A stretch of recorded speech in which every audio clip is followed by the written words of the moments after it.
So if you're thinking in your third semester, in your third year, or in the first time of your last year, then try to get good grades. Okay. If you're if coming to Germany is your only aim you are looking up to, then you really need to work on to your percentage right now. If you have a really time, because after you're done with the bachelor's, there's nothing much you can do.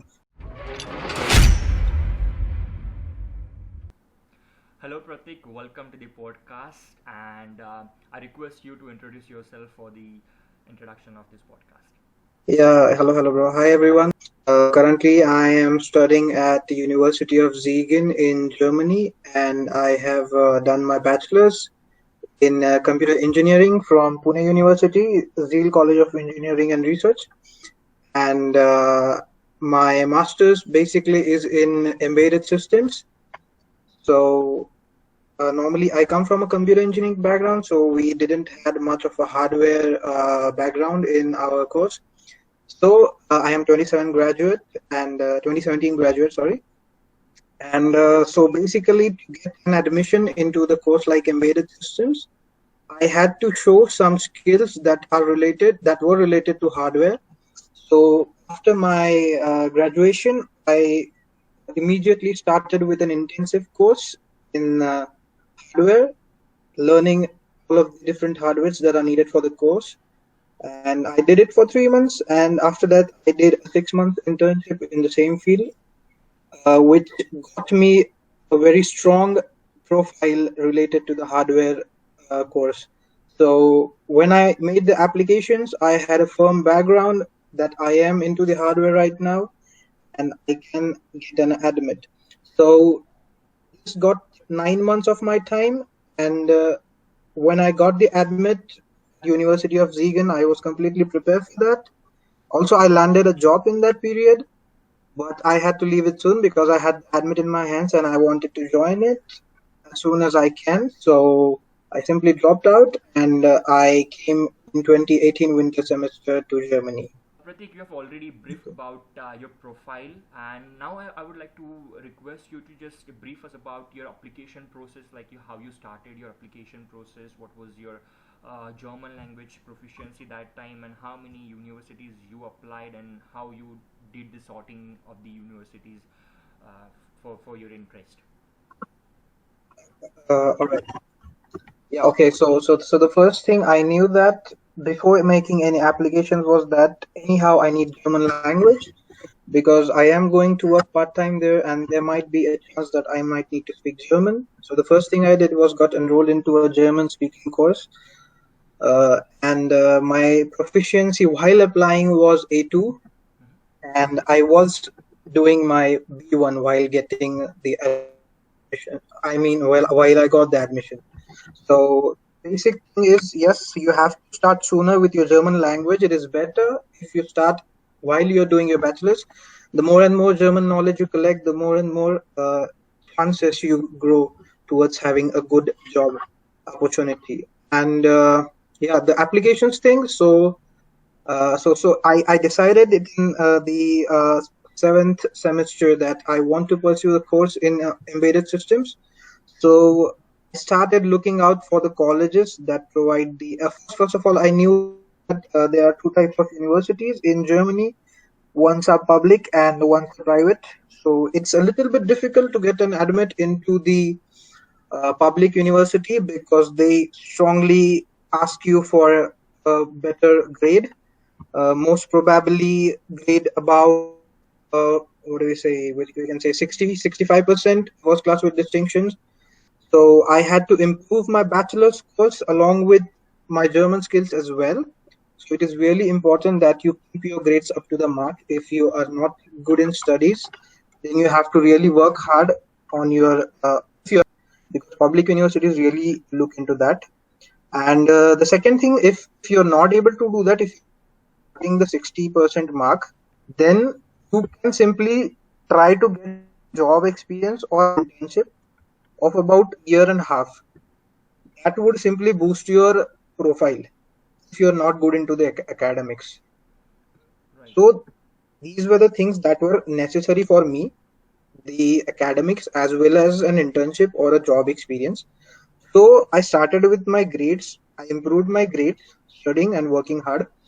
And after that, when I reached the mark for first class with distinction, and after that, when I collected one of that things, and the other thing was to search out for the colleges or the universities that were providing the course into the hardware. So some of the mistakes that I did while making applications that I would like to highlight here are that you really need to be thorough about the course structure that you want to follow. Because here applying at University of Ziegen, I was not much aware of the things that they were going to teach us in the course. We didn't had a contact with our seniors, so I didn't had much of a chance to see what's there in the course. But I would really recommend that before filtering out and everything, just look at the courses that you're going to go for, because unless and until you really want to achieve something coming here, then you must really have an architecture of your course, because you because what happens here is simply go on randomly collecting the credit points and learning nothing, and you simply just go on putting on subjects that you really don't need. So please don't do that. Really have a thorough research about what course you want to do and what are the modules that are provided in the course. That was the thing that I missed. Please do that. So this is one thing that you need to do while looking out for the universities. Then then all these things done, you collect a list of universities that you want to go for, and after that comes the filtering process, which you want to do, Mhm. which universities want to do. So the major thing here comes that you need to look out for the professors that would be teaching you or that would be in your module or course, because the more contact the professor has with the industry, the more projects he has is under, is always better for the is always better for you, because the more and more contact you have with the professor, the more better chances is that university is a good one. Because in our university, our head of the course is a really influential man. He simply has a lot of projects under him, so it's a better to have a contact with him. So if you're the process where you have got an admit and you really want to filter out the college, that which university you must go and which university you must not, then this is the criteria where you must see that which professor has a lot of contacts with the industry, which professor has a lot of projects under him and all that stuff, so that it becomes easier for you to go towards that thing.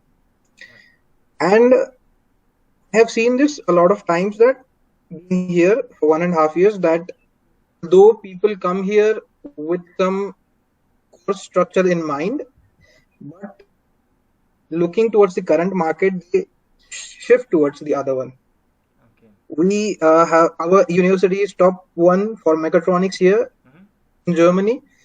So the people with the mechatronics background, they simply complete their course and they go into the machine learning and artificial intelligence sector. And these are the guys from mechanical and electronics I'm talking, Mhm. who really have had much of the programming and development experience. They simply come here and they know that the market of software development, machine learning, and artificial intelligence is really boom here in Germany. So they make use of this time coming here, studying the normal course, and simply shifting their path towards these. So I really want you to be thorough about what course you want to follow, because you will get fluctuated when you come once you come here, because there are so many. So I really want you to be thorough with the course that you really want to come and pursue here. So yeah, I collected this information, a lot of information regarding the universities, and I applied around I guess 10 to 13 universities, among which I got an admit to 8 of them. And the basic criteria for the application is to have a good grade. Having German proficiency is not necessary if you are going for an English taught course, but having it is a plus point.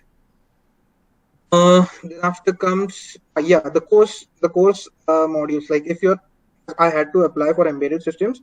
I had to show them that I have enough credit points and enough skills pursuing this course, that they also look into it. And after that, Yeah, after that you are good enough to make an application to a university. And if you are confused at where to collect all this information, then simply each and every university has the information available on their website. You really don't need to go out and look out for somewhere else or ask the other people. You can simply go out and look at the websites and all. There are Facebook groups and all regarding every university. You can find them all over you want. Don't contact the seniors unless and until you have a really what is a major doubt that you have not able to clear by yourself. Because I had the experience with my seniors. It was a really bad experience because they really don't want to be bothered. And and the major thing is people simply keep on asking about the job market here before coming actually here. They really want to know what's going on and on.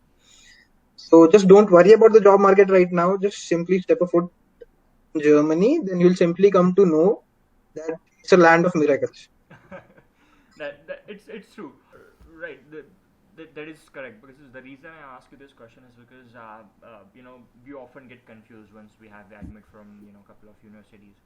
And as you said, it is very important to find the modules which you find your interest in, so that you can go there and study thoroughly rather than just going for the ranking or some other things Mhm. that university might provide you. So this is something that students should look after, right? Perfectly fine. So like as you said that the job market is something that students should not be worried about. But like, Mhm. what is your impression of doing your mass university, like the surrounding and the part-time jobs or the quality of education that you're having, and obviously the perspective of like after masters, job perspective after masters, because you must be having experience along with your seniors, right? They might have shared some experience with you. So like, how's everything there? Mhm. Yeah, okay. So the thing is here at University of Ziegen, so our course is an English taught course, and it comes with some benefits like we have oral examinations rather than written for most of the modules. Mm-hmm. So there's a lot of flexibility in when you can give the exam, when you can ask for an appointment for the examination. So that comes with a plus point because right, because simply coming here you cannot learn everything by yourself. Sorry, you cannot learn everything from the university because the teaching structure it's like they simply turn on the presentation and teach you about some concepts, higher advanced concept, and they expect you that you come from a bachelor's background, so you must be knowing some things. Okay, so so you really need to work on what do we say, self development and self learning right now here. As you as right now I have a lot of time free because I'm in my fourth semester and I'm doing my project.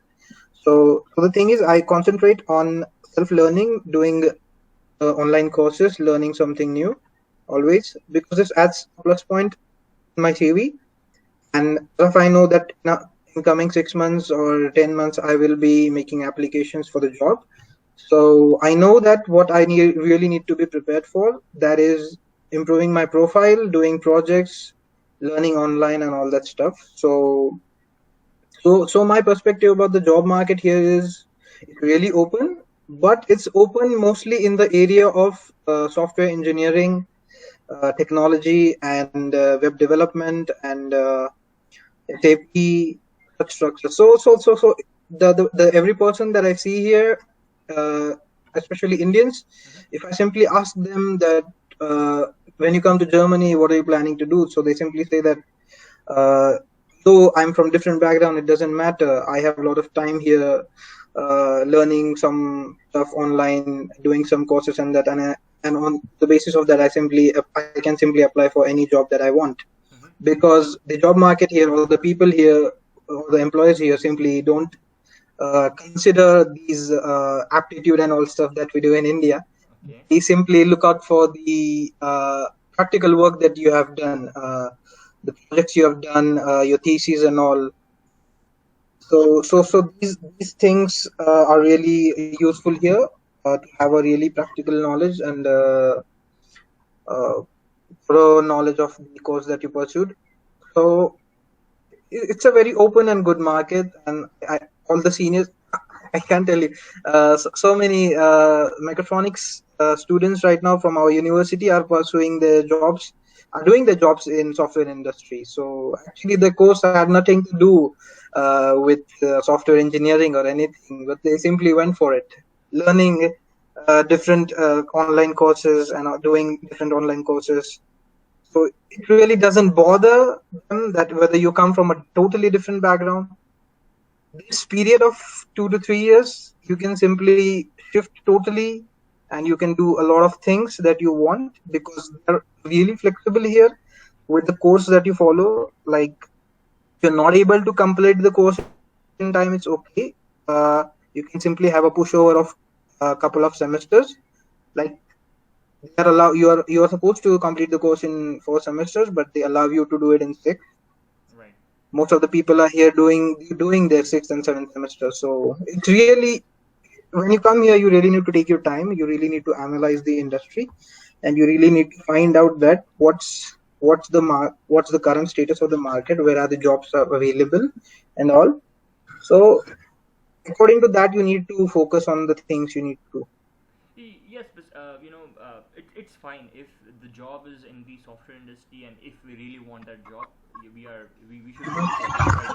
But I'm surprised because you said the University of Siegen is like best university in Germany for mechatronics, and That's right. the students who have done their masters in mechatronics are going towards software development jobs. So, like, is it because the Mhm. mechatronics industry is not that having a deep plethora of jobs, or is it like it is tough to get job in mechatronics industry? Why it is like that? Uh, okay, no, I won't say that because the stuff is that I don't know much about the mechatronics things because people here, I guess they are more into the automation and stuff, control systems and all, and the jobs are also available here in control systems and all. But as compared to those things into the core, these people really prefer to have a desk job rather than going into that one. Oh, okay, so it is The something. people that I know, I would say the people that I know, I can't tell you much about the others, what they really want to do. But yeah, a couple of my roommates before the place where I used to stay before, they are also from the mechatronics course, and they are currently doing their master theses in machine learning and artificial intelligence, but the control systems. So Okay. what they are doing is they're learning this technology, Mm-hmm. machine learning and all, and they are simply. So, like, what about your course and the models that you have? Like, if you can brief about your course a little bit. Yeah, so my course, okay, so my course basically, it's like you have to do 120 credit points Mm-hmm. in 4 semesters, which comes along with 13 modules, one seminar, a master's project, and a master's thesis. So this total contributes to 120 credit points, and it's like most of the part is like hardware part. Not, I would say, hardware part, but the majority is working on the software for the embedded systems, as well as there also we have modules for machine learning and artificial intelligence, which is common, you can say, for every single field right now, because it's simply embedding itself into all the industry. So we also have that modules. So I'm also taking those courses. Also, I'm pursuing my online courses regarding that, because everyone wants to have a knowledge regarding this machine learning and all, to simply get into their industry with this knowledge. Right. So us is also the same. Uh, yeah, if you want me to go deep into my course modules, then I can do that. Yeah, it's something which So might help the students to understand if we just go and skim through that. if applying for University of Zeegan Computer Science course, in embedded systems, we have two specialization: embedded systems and visual computing. So is limited, and you have only 20 seats available for one what do we say, semester? Sorry, one intake. So what we do is they simply take a person-to-person interview, asking you the questions about the studies that you had in your bachelor's. What knowledge do you have about the courses that are provided in the in the structure? Like they, for us, it was necessary to have knowledge about parallel processing and embedded systems and a little hardware knowledge. Mm-hmm. So I had an interview with the chair of our course. Mm-hmm. So they asked me about all this stuff, and then they gave me admit. So if you're getting an admit, so it's not like you got an admit and you're simply admitted into the university. So basically, tell you that okay, we think that your profile is good, but before that, we'll have a person-to-person interview, and we'll ask you some questions. If you are good enough, then we'll simply give you the admit. So that's how I got the admit, Mm-hmm. and after that once you come into the module, then you have a lot of modules, a lot of options, you can say. Whether you want to go for core embedded system things, whether you go on to for visual computing things. Then for visual computings, we have all the graphics related courses. For embedded systems, we have hardware related subjects like FPGA, then embedded control, then embedded systems. So subjects like courses like this, and also you want to have extra knowledge regarding this machine learning and all, then also we have courses in that. Yeah. So So, for but me, I am taking. those are the electives, if So I'm for not me, wrong. I'm taking. Yeah, that's our elective. Those are electives. Like we have 18 courses, as I told you, among which 4 core subjects are there, which are mandatory that you need to take. Really, that defines that you're a computer background student, an embedded background student. So those core courses you really need to select 4 core courses, and 7 are the electives ones, the advanced courses that you can choose all from all the different courses that are available. Right, right, right. So, as you said, you had an interview for this master's program, but like I just wanted to ask you. It is a precedental question, but again, I want to ask you now. Like you said, you need to Mhm. improve your profile if you're applying for like such courses to show the actual practical understanding. But we didn't get your the understanding of your complete profile, like the CGPA or the conversion into like GPA, and what like the papers or something which you might have published, like the way we present ourselves to apply for particular master's program. If you could elaborate your profiles the way. Okay, so my profile was uh, aggregate on, I guess I had a 71%. You can say, I don't know if that counts for how that's counted for CGPA and all that, Mm-hmm. but that they didn't ask me that. They simply took my percentage into consideration. So that was the thing. I had that clear. I had few courses relating to the master's course in my bachelor's, Mm-hmm. few hardware courses. Then I had a project related to hardware and software. So it was a mixed project. Mm-hmm. So that you also need to focus on.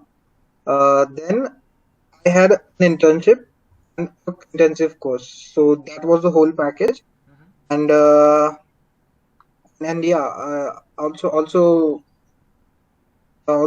it was necessary to. I mean, yeah, these are the basic things. Mm-hmm. A course, a bachelor's course, where you are related to the modules that you really need to pursue in your masters. That's the other thing. Then you have to have some background in work related to the master's course again. Then comes the LOR, SOP and LOR thing. So LOR I had to take from the professor who taught me hardware in my bachelor's, Mm-hmm. also from the principal, and also an internship where also from the what do you say, a person who was my supervisor in my internship. Mm-hmm. So also it should be related to the fields where you really worked for your masters. Right. Okay. And yeah, SOP, yeah, SOP is simply what they say. I had hired a consultancy online to Mm-hmm. make those SOP. So I won't say that I did it all by myself, because it's a really tough job. You really need to have a good SOP, and you cannot do it by simply looking online. Right. So yeah, so only for the SOP and SOP thing, I hired the consultancy. Mm-hmm. Uh, they made that stuff. So I won't recommend any consultancy. I don't what do you say, Promote. want to promote anyone. But you can choose anything you want. But the SOP thing, you really need to be careful because that's what they look into. Right. Your cover letter and your SOP. It's the major thing where you reflect everything that you have done until now. I mean, that's the only thing that I would say because all the documents and other stuffs are simply just to put in there. The cover, because they have a lot and lot of applications to go through. They simply look into your cover letter and SOP that you really need to be thorough with, because all these stuff that you have done in your bachelor's or in your work that you mention in your SOP, Right. and they simply cross check it through your documents. So yes, SOP is something which is very important. If the SOP is not reflecting your interest and again your past experience for that particular program, then it would be difficult for them to, you know, clear you for that particular. Having 71 aggregate in your bachelor, so you must have gone through the VPD like from the uni assist, right? So when you received your VPD, how much was your score? Because the reason I'm asking you this question is because sometimes it is very varied for different students. Because for me, my aggregate is 71, and if I go to Mhm. percent wise, my VPD should be 2 plus. But when I submitted my transcript, again I don't have percentile system. I have CGPA system. So I received the Mhm. GPA of 1.8 through my VPD. But for some students it might be different. So like for you, how was it? Like how much you scored? For me, I don't remember right now, but I guess it was 2.1 or something Mm-hmm. on my VPD. Okay. The conversion here, 2.1. 2.1. So basically, because surprisingly, yeah, again that depends on maximum and minimum marks, but it is Mm. varying for many students. That's only I ask again, and that is what the qualifying range for the application as well for masters in Germany, right? So that was only I was Right. asking you. Mhm. So again, like I want to move forward for the next question. What is the important things that student can do to improve their profile, apart from German skill, GPA, and other stuffs? Like what you would recommend them to do? So if you're thinking in your third semester, in your third year, or in the first time of your last year, then try to get good grades. Okay. If you're if coming to Germany is your only aim you are looking up to, then you really need to work on to your percentage right now. If you have a really time, because okay, then you simply have to stop and work a couple of years or 1 year to simply get into the application process itself. Right. Because no, they will not simply entertain you. Okay. If you don't have anything good on your plate, they'll not simply entertain you. But please gather a good work experience. If you're not having a good CGPA, get good LOR and SOP. Right. Then you have some chances of getting a good university. And don't bother about German language. English taught courses, it's not mandatory. If you are going to work outside, then you need at least B1. Okay. And I see a lot of people here, a lot of students, a lot of friends of mine who work in the industry right now, but they can't speak a lot of German. Okay. Okay.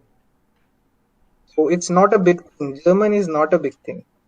So Right. please don't bother about German if I need to in German and all. No, it's not necessary. Right, right. So it's like have a relevant experience if you don't have a good GP or percentile, and if you have a good percentile, then prepare your extracurricular activities so that you can Yeah, go to that's the VPD. basic thing, and there's no other branch coming to the thing. Yeah, Right, so right, that's the thing. So these are things you really need to have strong recommendation letters. Then take relevant internships. If any what do you say, non-academic things or any things like that, they come to up this point. Like if you're having backlogs or something, and if there was some reason that you had those backlogs, some genuine reason that you can mention into that, and they might give it a consideration. right, right, So it's up to them. And I would suggest that you must right now for this winter semester you can go on and make applications, because less and less people are applying right now due to the corona situation, and really people don't want to get out of their houses and come to Germany. So it's a very better chance right now that you might get an admission here. And also in Germany, the thing is that German students after bachelor's, they simply go on to get work. So masters, what do you say? The masters seats are always available here. So I would really suggest that don't bother about the profile thing. Try to keep it up to the mark. Try to keep it near to the mark. If a couple of points are missing, then that's totally okay. But that should also be covered by your cover letter and your SOP. Right. Yes, this is something which is very important, that students should not worry about GPA at all if they can make a whole package stand out. Yeah, right. Yeah. And yeah, coming back to the experience with my friend, yeah, he simply was not into the class thing. Uh-huh. He was not reaching up to that 60% mark, but also having a lot of backlogs. Okay. Okay, and he also took an extra year to complete his bachelor's. Okay. So, although these were the things, Mm-hmm. he was really good with the practical knowledge Okay. and the things that he did. So, he had simply work experience. He was from the mechanical background, Mm-hmm. so he had work experience a little, not a lot of work experience, but a little. What do you say? Recommendation support, a good SOP got him admitted into the university. Right. So I want you people to be say positive, you to stay positive that you won't be getting an admit and you won't be getting an admit and all, but be positive because couple of my friends they applied with me, although they didn't get it at the first attempt, but they came after 6 months. Right. So it's not like that you are a failure or you won't be getting or something. But it's you really need to work on the things. You really need to take those things off your checklist. Right. Then you really stand a good chance. Yes. Just don't just bother yourself that GP is everything and I won't be getting an all. I can simply cannot tell you. I have so many experience with people who have simply low GPA but a very good knowledge and a very good profile with good practical experience and all, getting a good admit. Right. Yes, because this is why we basically having this podcast, that to have the motivation rather than thinking about one thing which might not fetch you an admit, or Mhm. maybe able to get an admit in German universities. But certainly, what you said is very important, that you should be positive, you should be optimistic, and if you apply, if you just take everything which is possible to cover, then certainly will have an admit. Before I end this podcast, I have two questions which I think you might be able to answer. One is like, do we really need a consultant to apply or rather have an admit in German universities? And second, is it really important to have that financial stability, to have a masters in to do a masters in Germany? So, like, if you can comment on these two questions. Yeah, sure. Yeah, so I would say again, if you would have asked me this question 3 years ago, Hmm? I would have simply said yes. You really need a consultancy to have a little perspective about how the application process works. But now I was simply saying no. You really don't need to spend those 25,000 or 30,000 or 50,000 rupees to any consultancy because there's so much information right now available on the internet itself. You really need to be thorough with your research. You can simply land any university you wish for, and any minute detail you ask for related to any application, you can simply find it online. So there's no such a need for consultancy. For me it was necessary because a couple of years ago I really didn't know how to do it, everything and all. Apart from what do you say, university filtering, no, sorry, apart from SOP, the consultancy didn't help much in finding the universities or making the admits and all. So I did all the hard work and manual work of finding the university, shortlisting them, collecting the documents. Some of them I mailed myself. Some of them I really had to do hard work. I really need to find a person who can simply mail them Right. hard copies with low rates because some universities simply ask for hard copies. Right. So it's not totally worth it to spend at least 50,000 rupees on any type of consultancy, because pre-departure you will be at least having a expense of 2 lakh rupees, because because if you are not having any relevant experiences to the course you are applying, you will be certainly looking for any courses or any internships or anything that can get you into the course Right. field at least. So you need to spend money there. And if you're going for and then comes the shopping and the airport expenditure and flight expenditure and all. So if you're trying to save money pre-departure, please don't go for any consultancy. I would recommend you can simply find a lot of information online that can get you helped with your application procedure. Right. Because this money will simply come in handy when you reach Germany. Yes. Okay. The next question you asked me about, is it necessary to be financially stable here before coming to Germany? So I would say yeah, it's like 50% because uh, they ask now it's updated that they ask you around a amount of 10,500 euros in your bank to be blocked, so that could cover at least 1 year of your stay here in Germany, Right. which which allows you to withdraw money of 800 euros per month. So yeah, that's the only basic thing they ask you before, and you really need to show a little bit of money in your account before making it to the visa applications. Because what I did was I showed the block account money as well as a little financial support in my father's account. As my father was sponsoring me, I didn't apply for any loan or anything, but my father was sponsoring me, so I had to attach letter saying that my father is sponsoring me and we have some financial background that could support me in my future apart from my block account. They think that, okay, so because you don't need the block account money for the second year. Right.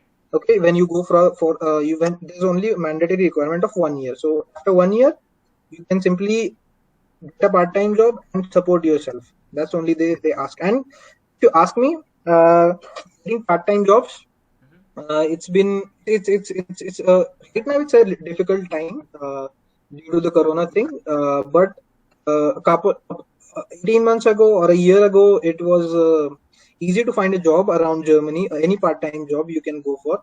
If you are working non-academic, you need to have a German proficiency of up to B1 so that you can communicate properly with your colleagues and all. Right. That's the requirement if you're going for non-academic. And if you're going for any academic job, like there are jobs for students at university working on a particular project. It's called work student. They simply provide you with money for working on a project or anything like that. That is a helpful thing because it simply adds on to your profile for getting a job or anything after you're passed out. Right. Finding a job outside, you need German proficiency. Even in the industry, a little bit, not that much of the thing, but even in the industry. Okay. So yeah, finding a job is not a part-time job is not a big thing here. You can simply get into the surroundings, look out for the flyers or anything at the university or anything lying around online, everything you can simply search on. If you're really desperate to have a part-time job, then I think no one can stop you here from getting a job. Yeah, about that, also about how much you earn. Yeah, so you are allowed to work 80 hours a month, that is 20 hours a week, depending upon your time flexibility as a part-time student. As a student help, you can work 20 hours a week. And I guess the basic pay is around 950 euros to 1350 euros, depending upon the profile of the job. If it's non-academic, then it's I guess 950 to 1050 euros per hour. And for academic or any technical jobs, it's like from 1350 to 15 euros per hour. Right. Again, the hours can fluctuate depending upon the work, and you can simply make an amount of around 800 to 1000 euros per month working part time. So, which is a major help. Right. Because if you're into a small city, in a city like Siegen, where I stay, Siegen, so the expenditure is not much. I right now stay in a student hostel. Before that, I was in a private private apartment. I had a rent of 250 euros, and the insurance was 105 euros. Mm-hmm. So that is a major toll out of your monthly expenditure. Right. So that contributes a lot of like around 360, 365 euros, like that. And then comes your food expenditure and the radio fees and everything. Mm-hmm. Okay, that you will simply know once you come to Germany. So but before that, keep in mind that if you're staying in a small city like Ziegen, the expenditure is not much. It's around 400 to 500 euros, Mm-hmm. and you can simply save money for your for the coming months. Mm-hmm. But if you're going into the major cities like Berlin, München and all, Mm-hmm. then the expenditure is a little more. Right. You get to spend around 700 800 euros per month, Right. because the living costs are really high there. Right there. It's And if you're having a part-time support job, then it's a really good thing. right. The reason I ask you about like do we need like financial stability to to have masters or to do masters in Germany, because many students are like they don't have much financial stability or stability to take big loans, but our Indian governments are providing loan up to 15 lakh without any mortgage, and students are always worried about if they take loan whether they'll be able to repay the loan or not, and thus only I ask you. But it seems Hmm. that you have already answered that question, because if a student will able to earn around 800 euro, or let's say 700 euro per month, then obviously he won't be utilizing his saving or the block account money, and that way he certainly can repay his the loan that he took. That's right. So that's Yeah. a good Also, I would like to add up into this thing, the loan thing you said. If you're here in Germany and you're out of money and you're not able to what do you say, pay your things and all that, Mhm. here also the German government or the university have some loan structures that you can work out Mhm. with a very low interest for Okay. your studies. That also you can do here, and scholarships and everything is also there. You can apply for them if Right. you have a good profile. And it's not it's not like that it's a lot of money, Mhm. because public universities are simply government funded, so you really need to don't pay any tuition fees apart from the semester contribution, Right. which comes every 6 months. That contributes around 250 to 260 euros. Mhm. So it really depends upon university wise, so how much money they take. So there's only a semester contribution every 6 months, that is 250 euros Right. for the public universities. The private universities will ask for tuition fees, so Right. that you cannot change. That you simply, if you're going getting a private university, you simply have to pay the money. Right. So to try to get into a public university, it comes with really all the benefits.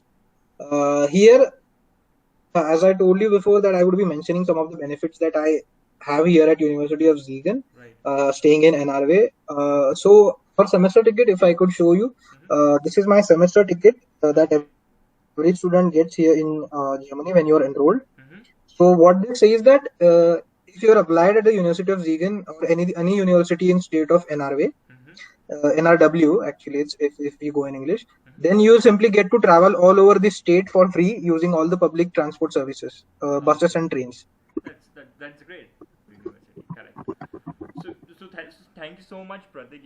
In terms of having such an insightful podcast, because the way you have elaborated about your application process, about your profile itself, your experience doing masters in Mhm. University of Ziegen, and about the privileges that you have, and apart from that, the story that you have shared about your friend who was having very low GPA, who want to do their masters in Germany, and certainly the way you have portrayed it, it will be easy for them to understand and have clear Mhm. mindset to apply. Of course. So thank you so much for giving your time, and I'm what I can say, because you have accepted my proposal to have a podcast, and I that is can totally understand, bro, because a couple of years back, I had the same thing. I had the same problems students face, I know, while getting all the information, because it's really difficult. And your seniors simply help, but you won't bother them a lot because they don't like to be bothered and all. I still do reply a lot of to the lot of messages that I get on Facebook, Instagram, or WhatsApp, anything. But But at some point, I bother to reply because I'm into something, and you simply asking about the points that really doesn't matter right now. Right. As I mentioned, the job. A lot of people ask me about, is the job market good and all. Come on, just be real with yourself. I mean, you must have thought that coming to Germany is the option you're considering. Then job market is the one thing you really need to be worrying. But please just focus on getting into the German land itself. You will Right. figure it out. Right. So yeah, we completely understand because the redundancy itself makes the irritation comes in. Exactly. Yeah. Exactly. Yeah. So it's better that it is not always possible to answer each and every question, right? Because uh, uh, we always are not that available to have the discussion about everything, right? And thus only Uh-huh. this podcast is mainly focused on, so that we can record this and we can put it on the social media itself, and they can have the access anytime, when they have time, and if they are willing to give their time to have an informative understanding about the process, then certainly they can enjoy this video. And again, Yeah. thank you so much for giving your time, because Really, man, it's a good initiative. I really appreciated you doing it. right. And I would simply say, please don't follow me, but also follow other podcasts or anything that he Right. shares, or any other online thing you can find relevant to, because there are so many contradictions. Few people shares because few people have some different experiences, and some have other experiences. So please, don't worry about all those things. You can simply contact me if you want on social media. I will simply reply if I'm not busy at all. But yeah, I really appreciate it. Thanks, Yeah. man. So again, before we end, thank you so much, Pratik, and thank you so much for your time. Of You course. have given the lot more clarification of the process and the understanding of the masters in Mm-hmm. Germany. Okay. Thanks, man. Thank you so much for Peace. being with us. Thank you so much. Yeah. Bye.